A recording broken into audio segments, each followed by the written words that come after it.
Здраво, другари, здраво, криптореволюция. 30 луѓе сведоци у групата кој гледаше. Фала на Борис, на Батомиро и Славчо. Кажафи кој ќе стигне вчера пред да се легнеме, кажав кој ќе стигне цената на 0,16 центи на DAO Polis да ми се јават, да видам дали ми е испунен флипо.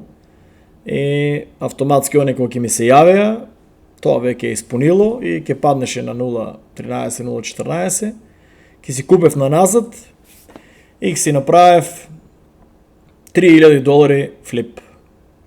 Ама Юпитер берзата не вика така. Юпитер берзата, иако јас бев програмирал, значи да се купе на таа цена, другари, да видиме тука што пишува.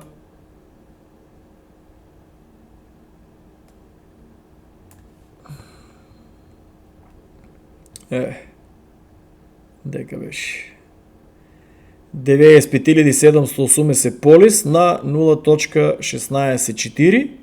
Пази, погодил сум го 0.164. Еве ви на колко е стајано. Има доказ, дата пишува ли? Не пишува датата. Че да му ствари.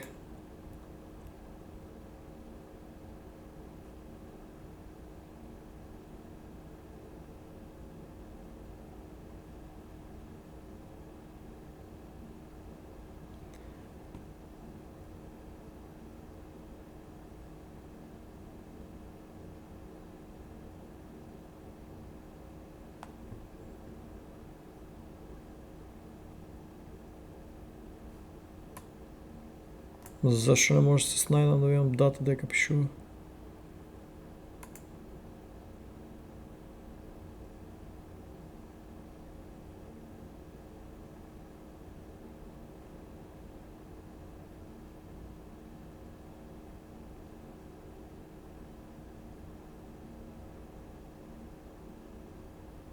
Не можем да најдам датата.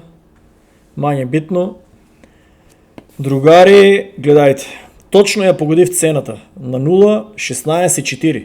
Гледајте цената 0.1644. И си викам, нема на таа цена да се најде некој да ми ја продаде.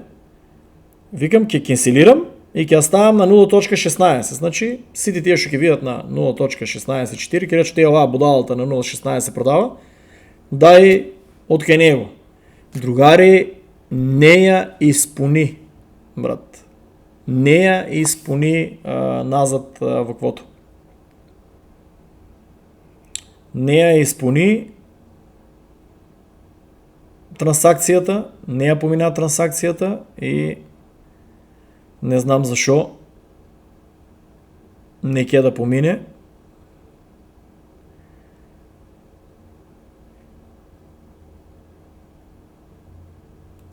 Видео корп.